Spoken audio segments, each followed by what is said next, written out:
Good evening friends. आज के update कुछ इस प्रकार से आज हम बात करेंगे न्यूजीलैंड की। न्यूजीलैंड के प्रधानमंत्री क्रिस्टोफर लक्सन ने रविवार को कहा है कि न्यूजीलैंड सोमवार को भारत के साथ एक मुक्त व्यापार समझौता एफटीए करेगा। उन्होंने इसे एक पीढ़ी में एक बार होने वाला समझौता बताया है। उन्होंने कहा है कि इस मुक्त व्यापार समझौते से न्यूजीलैंड के निर्यातकों को दुनिया के सबसे बड़े बाजारों में से एक तक पहुंच मिलेगी। न्यूजीलैंड के पीएम ने सोशल मीडिया प्लेटफॉर्म एक्स पर एक वीडियो पोस्ट किया जिसमें उन्होंने कहा कि न्यूजीलैंड का भारत के साथ मुक्त व्यापार समझौता सोमवार रात को होगा। इसमें उन्होंने इस समझौते से होने वाले संभावित फायदों के बारे में बताया गया था। हालांकि न्यूजीलैंड के कुछ नेता भारत से होने वाले इस ट्रेड डील का विरोध कर रहे हैं। न्यूजीलैंड के मंत्री शेन जोन्स ने भारत न्यूजीलैंड मुक्त व्यापार समझौते एफटीए को बटर चिकन सुनामी कहा है, जिससे नस्लीय टिप्पणी का विवाद उत्पन्न हो गया है। उनकी टिप्पणी को विपक्षी पार्टी और सामुदायिक नेताओं ने अपमानजनक बताया है। उन्होंने कहा कि उन्होंने ये टिप्पणी प्रवासियों के खिलाफ की है, जबकि प्रधानमंत्री क्रिस्टोफर लक्सन ने उनकी टिप्पणी को गैरजरूरी बताया है। हालांकि मंत्री ने माफी मांगने से इनकार कर दिया है। न्यूजीलैंड में बटर चिकन को लेकर छिड़ा विवाद। न्यूजीलैंड के सांसद कार्लोस चुग ने मंत्री सेन जोन्स की टिप्पणी को नस्लीय बताया और कहा कि उन्होंने उन भारतीय और प्रवासी समुदायों के सदस्यों को नाराज किया जिनका वे प्रतिनिधित्व करते हैं। RNZ न्यूज़ के मुताबिक उन्होंने कहा कि कोई भी नस्लवादी टिप्पणी अस्वीकार्य है, खासकर मेरे जैसे प्रवासी के लिए। मैं इसे दूसरों की तुलना में ज़्यादा महसूस करता हूँ। उन्होंने आगे कहा, मुझे लगता है कि यह नस्लवादी है, इसलिए हम अपने भारतीय समुदाय अपने प्रवासी समुदाय के साथ खड़ा होना चाहते हैं। हालांकि प्रधानमंत्री क्रिस्टोफर लक्सन ने कहा कि ये टिप्पणियाँ अस्वीकार्य हैं, लेकिन उन्होंने इसे नस्लवादी नहीं कहा। वहीं एक्ट पार्टी के नेता डेविड सेमोर ने मंत्री सेन जोन्स के लहजे को आलोचना करते हुए इन टिप्पणियों को सचमुच बेकार जोक्स कहा। उन्होंने कहा उन्हें अपना तरीका सुधारना होगा, क्योंकि अगर चुनाव में हमें 6 महीने तक यही सब झेलना पड़ा तो यह बहुत ही उबाऊ और झुंझलापट भरा हो जाएगा। सेमोर ने आगे कहा कि प्रशासन बहस का एक वैध मुद्दा है, लेकिन लोगों के खान पान की पसंद के आधार पर उनका मजाक उड़ाने से बहस में कोई सार्थकता नहीं जुड़ती है। इसके अलावा एक्ट के सांसद परमजीत परमार ने कहा कि इस वाक्यांश का इस्तेमाल डर पैदा करने और ध्यान खींचने के लिए किया गया था, जबकि उन्होंने रोजमर्रा के जीवन में प्रवासियों की भूमिका को महत्वपूर्ण बताया। भारत और न्यूजीलैंड ने आज नई दिल्ली के भारत मंडपम में एक ऐतिहासिक फ्री ट्रेड एग्रीमेंट पर हस्ताक्षर किए। इस समझौते का मकसद अगले 5 वर्षों में द्विपक्षीय व्यापार को दोगुना करके $5 अरब से आगे ले जाना है। इस डील के बाद न्यूजीलैंड भारतीय उत्पादों जैसे कपड़ा, चमड़ा, कालीन, वाहन पुर्जे और दवाइयों को अपने बाजार में 100% शुल्क मुक्त प्रवेश देगा। बदले में भारत न्यूजीलैंड के 95% उत्पादों जैसे ऊन, लकड़ी, कोयला, चेरी और एवोकाडो पर आयात शुल्क को या तो खत्म कर देगा या काफ़ी कम कर देगा। इसके अलावा न्यूजीलैंड अगले 15 वर्षों में भारत के विनिर्माण, नवीकरण ऊर्जा और बुनियादी ढांचा क्षेत्रों में $20 अरब का निवेश करेगा। ये बात करें ईरान की। ईरान ने अमेरिका के साथ बातचीत फिर से शुरू करने के लिए 3 चरणों वाले एक नया फार्मूला पेश किया है। यह प्रस्ताव ऐसे समय आया है जब पाकिस्तान की मध्यस्थता में शुरू हुई बातचीत पहले दौर के बाद पट्टी से उतर गई है। ईरान ने मध्यस्थों के जरिए अमेरिका को संदेश दिया कि अगर वह बातचीत फिर से शुरू करना चाहता है तो उसे इन 3 चरणों से गुजरना होगा। एक्सियोस ने अमेरिकी अधिकारियों के हवाले से यह जानकारी दी है। ईरान का यह प्रस्ताव पाकिस्तानी मध्यस्थों के माध्यम से वाशिंगटन को पहुंचाया गया है। यह प्रस्ताव 3 अलग अलग चरणों से संबंधित है। इसमें एक चरण पूरा होने के बाद ही अगले चरण पर चर्चा की बात कही गई है। अल मायादीन ने तेहरान के सूत्रों से हवाले से बताया कि ईरान के शांति प्रस्ताव के शुरुआती चरण में युद्ध समाप्त करने पर जोर दिया गया है। इस चरण में अमेरिका और इसराइल की आक्रामकता रोकना, इस बात की गारंटी हासिल करना है कि ईरान और लेबनान के खिलाफ फिर से लड़ाई शुरू नहीं होगी। इस चरण में ईरान किसी दूसरे मुद्दे पर चर्चा नहीं करेगा। दूसरा चरण होर्मुज जलडमरू मध्य। प्रस्ताव का अगला चरण होर्मुज जलडमरू मध्य के संकट को हल करने और अमेरिकी नौसैनिक नाकेबंदी हटाने पर केंद्रित है। अगर पहले चरण पर सहमति बन जाती तो चर्चा दूसरे चरण की ओर बढ़ेगी, जिसका मुख्य विषय होर्मुज जलडमरू मध्य का प्रबंधन होगा। इस योजना में ओमान के साथ तालमेल बिठाकर इस ऊर्जा जलमार्ग के संचालन के लिए तीसरा चरण प्रस्ताव के अनुसार तीसरा चरण तेहरान के परमाणु कार्यक्रम से संबंधित होगा। ईरान इस विषय पर चर्चा के लिए तभी तैयार होगा जब पहले 2 चरणों पर सहमति बन जाएगी। अमेरिका लंबे समय से मांग करता रहा कि तेहरान अपने परमाणु कार्यक्रम को रोक दे और अपने संवर्धित भंडार को देश से बाहर भेज दे। अमेरिकी राष्ट्रपति डोनाल्ड ट्रंप ने बार बार कहा कि वह ईरान को यूरेनियम भंडार को हासिल करके रहेंगे। इसके लिए ट्रंप न्यूक्लियर डस्ट, परमाणु धूल शब्द का इस्तेमाल करते रहे हैं।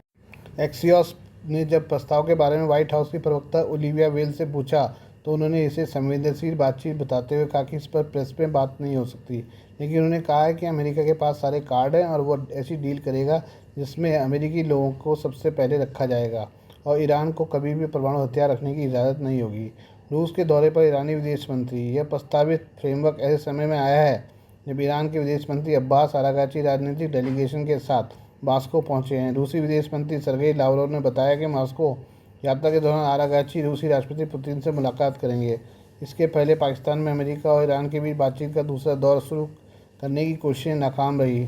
आरागाची ने 2 बार पाकिस्तान का दौरा किया, लेकिन वाशिंगटन के साथ सीधी बातचीत से इनकार कर दिया। इसके जवाब में ट्रंप ने अपने वार्ताकारों को इस्लामाबाद जाने से रोक दिया। उन्होंने बाद में कहा कि अगर ईरान बातचीत करना चाहता है तो वाशिंगटन को कॉल कर सकता है। हालांकि ईरान की सरकारी न्यूज़ एजेंसी इरना के अनुसार आरागाची ने इस्लामाबाद की यात्रा को बहुत फ़ायदेमंद बताया है और कहा कि इससे अच्छी बातचीत हुई है। वहीं उन्होंने कहा कि उनकी ओमान यात्रा के दौरान दोनों पक्षों ने हॉर्मुज़ जलसंधि पर चर्चा की। उन्होंने कहा कि यह स्वाभाविक है कि इस जलसंधि के 2 तटीय देशों के तौर पर हमें बातचीत करनी चाहिए। आइए बात करें रूस की। रूस के लीगल इन्फॉर्मेशन पोर्टल ने हाल ही में भारत के साथ पिछले साल हुए लॉजिस्टिक सपोर्ट के आपसी आदान प्रदान यानी रेलोस सैन्य लॉजिस्टिक समझौते की जानकारी दी है। इसके तहत दोनों देशों एक दूसरे के देश में 3000 सैनिक, 10 लाखों विमान और 5 युद्धपोतों की तैनाती कर सकेंगे। भारत और रूस के बीच किए गए इस सैन्य समझौते की चर्चा पूरी दुनिया में हो रही है। रूसी समाचार एजेंसी RT से बात करते हुए भारत के पूर्व एयर मार्शल अनिल चोपड़ा सेवानिवृत्त ने लिखा है कि समझौते से भारत और रूस ने दुनिया को 5 अहम संदेश दिए हैं। इस समझौते के तहत भारत और रूस की थल सेना, नौसेना और वायुसेना एक दूसरे के सैन्य अड्डों, बंदरगाहों, हवाई अड्डों का उपयोग कर सकेगी। इस समझौते के तहत दोनों देश ईंधन, राशन, मरम्मत सेवाएं, स्पेयर पार्ट्स और रखरखाव जैसी सुविधाओं के लिए एक दूसरे के नेटवर्क का इस्तेमाल कर पाएंगे। इसके अलावा इस समझौते के तहत भारत को रूस के आर्कटिक जैसे मरमस्क और सुदूर पूर्व जैसे व्लादिवोस्तोक के बंदरगाहों तक पहुंच मिलेगी, जिससे उसकी रणनीतिक पहुंच बढ़ेगी। भारत रूस बने हुए हैं रणनीतिक साझेदार। पूर्व एयर मार्शल अनिल चोपड़ा ने RT को बताया कि पेपे एस्कोबार ने मार्च में झूठा दावा किया था कि भारत ने रूस के साथ विश्वासघात किया है, लेकिन रेलोस समझौते के बाद ये बात सच्चाई से कोसों दूर साबित होती है। इस समझौते के जरिए हिंद महासागर क्षेत्र में रूस की शीत युद्ध के दौर वाली स्थायी सैन्य मौजूदगी फिर से बहाल हो गई है। इसी तरह अगर भारत चाहे तो अब उसे रूसी सुदूर पूर्व आर्कटिक क्षेत्र में भी एक अभूतपूर्व स्थायी सैन्य मौजूदगी हासिल हो जाएगी, जो उनकी विशेष और विशेषाधिकार प्राप्त रणनीतिक साझेदारी की मजबूती का प्रतीक है। इसलिए उनके बीच किसी भी तरह की दरार को लेकर लगाई जा रही अटकलें पूरी तरह से फेक न्यूज़ है। चीन पर अत्यधिक निर्भरता से बच रहा रूस। उन्होंने कहा कि रूस के सुदूर पूर्व में भारत की सैन्य उपस्थिति दिल्ली के लिए बीजिंग के मुकाबले प्रतिष्ठा का विषय है। भले ही इस बात की कोई संभावना न हो कि मॉस्को अपने क्षेत्र से आक्रामक अभियानों को मंजूरी देगा, फिर भी चीन और बाकी दुनिया के लिए संदेश स्पष्ट है और वह है कि रूस चीन पर अत्यधिक निर्भरता से पहले से ही बच रहा है। जापान, दक्षिण कोरिया और ताइवान से भारी निवेश की संभावना। पूर्व एयर मार्शल अनिल चोपड़ा ने RT को कहा कि रूस और अमेरिका के बीच चल रही नई सुलह वार्ता के तहत यूक्रेन के साथ शत्रुता समाप्त होने के बाद प्रतिबंधों में चरणबद्ध तरीके से ढील दी जा सकती है, जिससे संसाधन संपन्न रूसी सुदूर पूर्व में जापान, दक्षिण कोरिया और ताइवान से भारी निवेश हो सकता है। मॉस्को ने हाल ही में स्पष्ट किया कि रूस चीन का जागीरदार नहीं है, तो ये देश वहाँ बड़े पैमाने पर निवेश करने में ज़्यादा सहज महसूस कर सकते हैं। रूस चीन को आर्कटिक पर हावी नहीं होने देगा। CNN के साथ कई मीडिया आउटलेट लंबे समय से ये डर फैलाते रहे कि रूस चीन का पिछलग्गू बनकर उसे आर्कटिक पर हावी होने देगा और इसलिए नाटो के लिए इस क्षेत्र का सैन्यकरण करना बेहद जरूरी है। Retired air marshal Anil Chopra ने लिखा है कि यह बात कभी भी विश्वसनीय नहीं थी। अब रेलोस के कारण ये पूरी तरह से गलत साबित हो गई है, क्योंकि रेलोस पश्चिमी देशों के अनुकूल भारत को अगर वह चाहे तो वहाँ अपनी सैन्य मौजूदगी स्थापित करने की अनुमति देता है। भारत अब आर्कटिक क्षेत्र में रूस का एक विशेष ऊर्जा भागीदार बना। उन्होंने RT को आगे बताया कि 2024 में पश्चिम प्रतिबंधों के दबाव के चलते एक प्रमुख चीनी कंपनी ने रूस के आर्कटिक LNG-2 मेगा प्रोजेक्ट से हाथ खींच लिया था। इससे रूस के कुछ लोगों को गहरी निराशा हुई, जिन्हें उम्मीद थी कि इन खतरों के सामने चीन ज़्यादा दृढ़ता दिखाएगा। अब जबकि भारत आर्कटिक क्षेत्र में अपनी सैन्य उपस्थिति स्थापित करने की तैयारी में है और इस तरह अपनी विशेष और विशेषाधिकार प्राप्त साझेदारी का विस्तार इस क्षेत्र तक कर रहा है, तो ये उम्मीद की जा रही है कि प्रतिबंध हटने के बाद वहाँ निवेश के मामले में भारत को अन्य सभी देशों की तुलना में पहली प्राथमिकता दी जाएगी। रूस ने भारत को एक बार फिर 3M40 कैलिबर PL मिसाइलों का ऑफर दिया है। Kalibr PL land attack cruise missile system में से पनडुब्बी पर तैनात किया जा सकता है, जिससे इनकी मारक क्षमता काफ़ी बढ़ जाएगी। रूस ने जो नवीनतम प्रस्ताव दिया है उसके तहत Kalibr PL land attack cruise missile भारतीय नौसेना की पनडुब्बियों को डीप स्ट्राइक क्षमता प्रदान करेगी। इस मिसाइल की रेंज 1500 किलोमीटर तक है।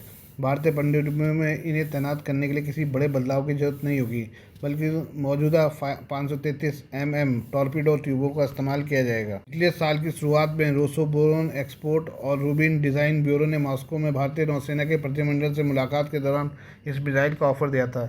इस दौरान प्रेजेंटेशन में इस बात पर जोर दिया कि कैलिबर परिवार को एक अलग हथियार के बजाय एक व्यापक मॉड्यूलर सिस्टम के रूप में डिज़ाइन किया गया है।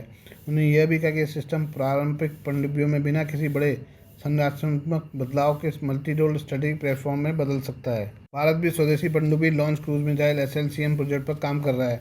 इसे वर्तमान में defence research development organisation DRDO project सेंटिफाई अल्फा के नाम से विकसित कर रहा है। इसे भविष्य की परमाणु पनडुब्बियों में तैनात किए जाने की योजना है।